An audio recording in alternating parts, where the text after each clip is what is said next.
I'm an American who's been traveling the world and living abroad for nearly 2 years.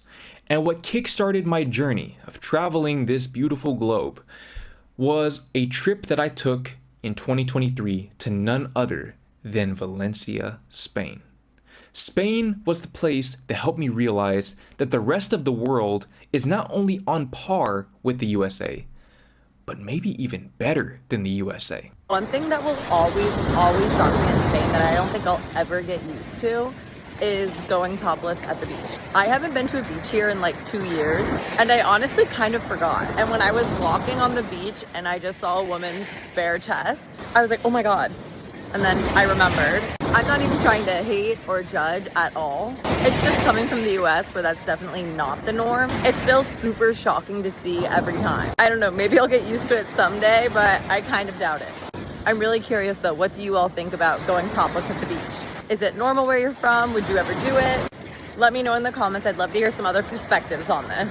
Back from Spain a month ago where I was studying abroad, and here's the culture shocks I faced. First, I'm going to start off with school. Everyone called the professors by the first name, which I found kind of rude because I'm used to calling them professor last name, but I got used to it. Everyone dressed super nice for school, so even when I would wear dresses, I felt underdressed. No one wears backpacks, it's all tote bags. Even my Spanish roommate said that backpacks remind her of elementary school. Environmental shocks. Spain and Europe were all a lot more environmentally conscious than the US, so we had separate trash.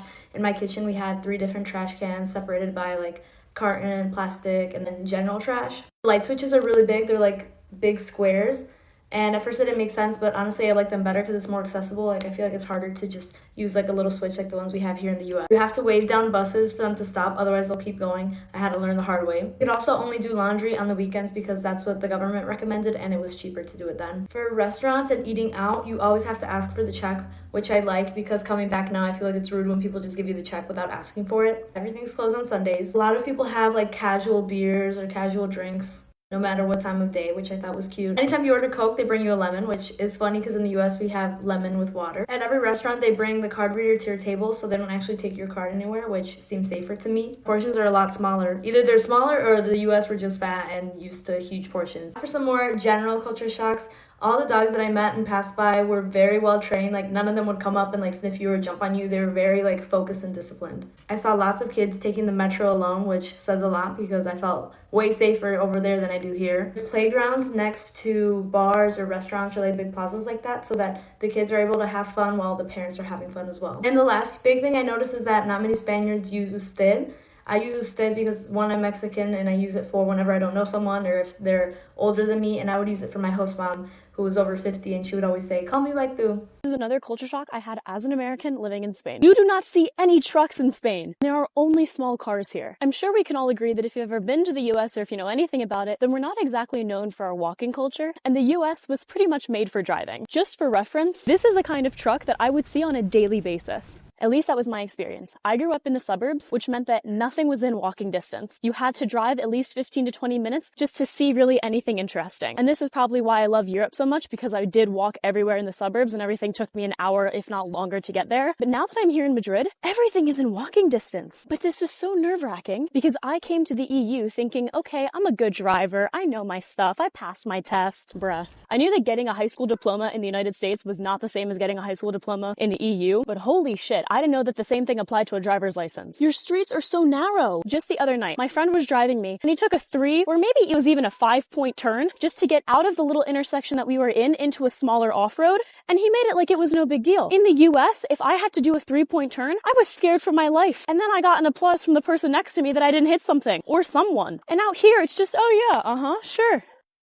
And I'm sure if you've seen any kind of funny TikTok about what it means to be a true red-blooded American, you know that we take our trucks very seriously, and you know that they are hysterically oversized. Good luck fitting one of those in even half of one of the roads here. And I don't know why, but all growing up, I thought the best car that I could possibly get was an F-150. And just for your reference, here it is. And I don't really know why this is, I just thought it looked really cool. Like imagine little old me popping out of an F-150, that's just gotta be hysterical. I come out to Spain, good luck! And I know if you are from Spain and you're watching this, you think, yeah, I'm used to it. Our roads are kind of small, but it's whatever. Go to the US and then come back and then tell me your thoughts. It's almost like the US and the EU have it flipped. The US has super small sidewalks and super huge roads, and the EU has super small roads and super huge sidewalks. And for the record, I'm not complaining. We all know that I'm a walker and I love to, but it is such a culture shock. Because when I first came to the EU and I found out that I needed to get an EU driver's license because it wasn't the same as in the US, I thought, okay, that's fine. I'll just take a test. It'll be all right. I already took a test and I passed once before.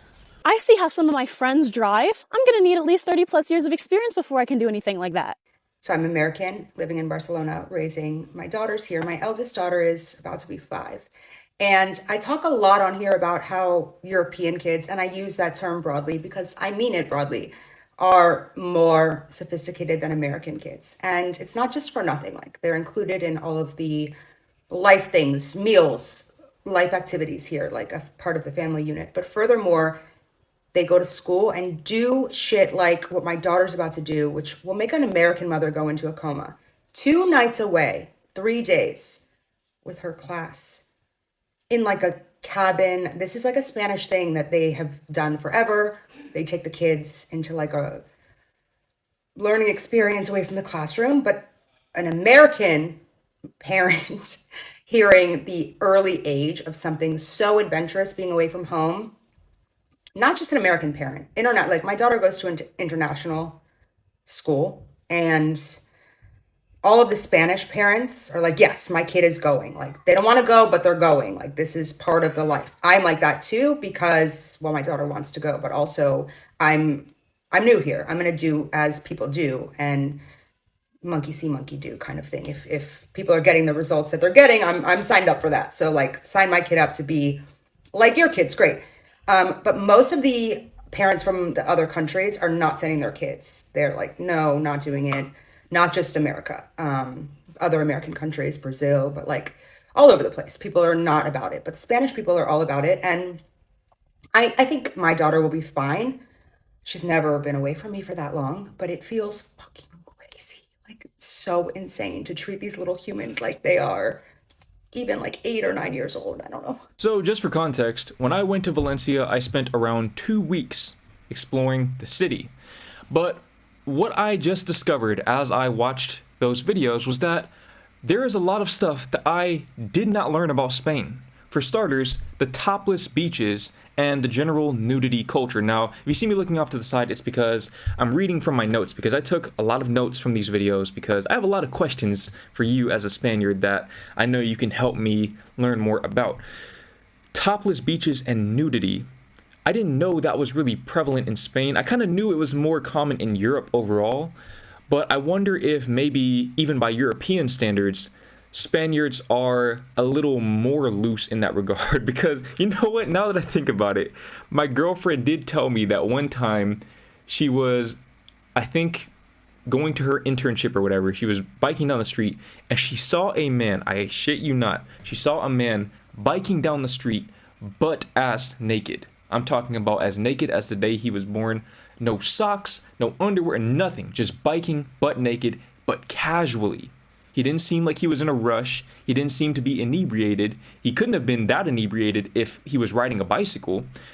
So he was just riding a bike naked.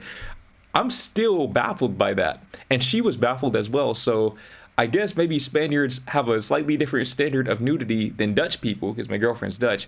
But I have to imagine that that's not normal in Spain either, to just bike completely naked. In fact, I wouldn't be surprised if what that man did was illegal in some way, shape, or form. So if that's a normal thing in Spain, then let me know in the comments, because I've never seen that anywhere else, thankfully. Now, the next thing that stood out to me was calling the professor by their first name. Now, I'm a college dropout. I only attended community college in the US, and I was there for all of 1.5 semesters, something like that. I didn't even make it through my freshman year. But if I recall correctly, we did not call our professors by their first name. What this tells me is that Spanish culture, and by the way, feel free to correct me if I'm wrong about any of the points that I addressed throughout this video. I'm just trying to learn more about Spanish culture, but what this tells me about Spanish culture is that basically they don't see things in terms of the hierarchy of this is the boss, this is the person below the boss, and then there's me. everyone is kind of collaborative in a sense. I don't know, I could be wrong about that, but I mean, if you're calling the professor by their first name, if that's normal, then I imagine that would kind of set the precedent that nobody is really above you. You're all just collaborators with varying degrees of information. If I'm wrong about that, let me know in the comments. But something else that she pointed out was that the fashion sense in Spain is on a different level, and I wholeheartedly agree with that. That's actually one of the first things I personally noticed upon arriving in Valencia, especially walking around that next day. And if you've seen the videos that I filmed while walking around Valencia, then you know I mentioned this in those videos as well. People in Spain can dress.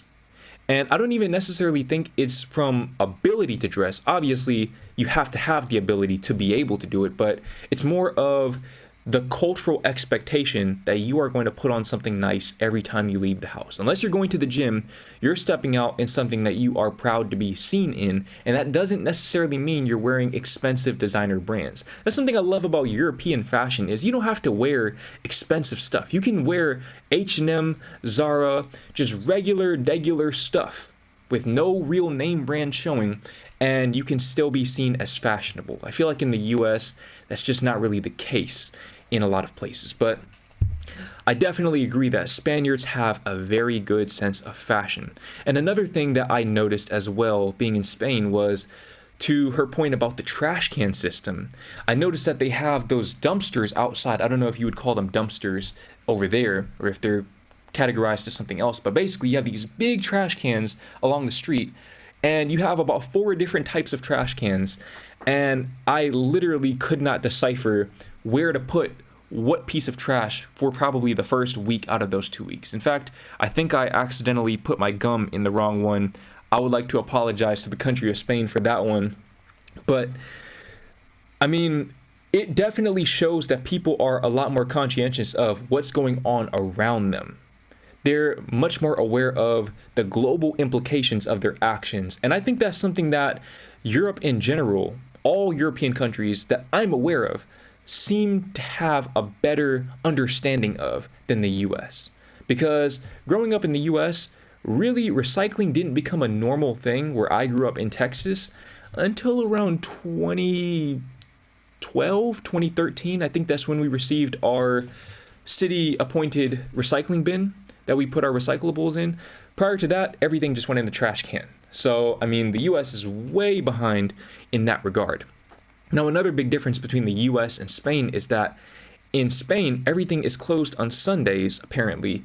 For some reason, I don't remember that being the case when I was there, but I do remember we went to this big market. If you're from Valencia, or if you've been to Valencia, maybe you know which market I'm talking about. It's this big market, and we got there at around 2:45 p.m. I'm thinking we have plenty of time, because I'm assuming they close at maybe 10, maybe 8 o'clock p.m. I don't know. We get there and it's almost empty, and a lot of the vendors aren't there anymore. They already closed up their shops. I'm like, that's interesting. Apparently they closed at 3. They closed at 3 o'clock.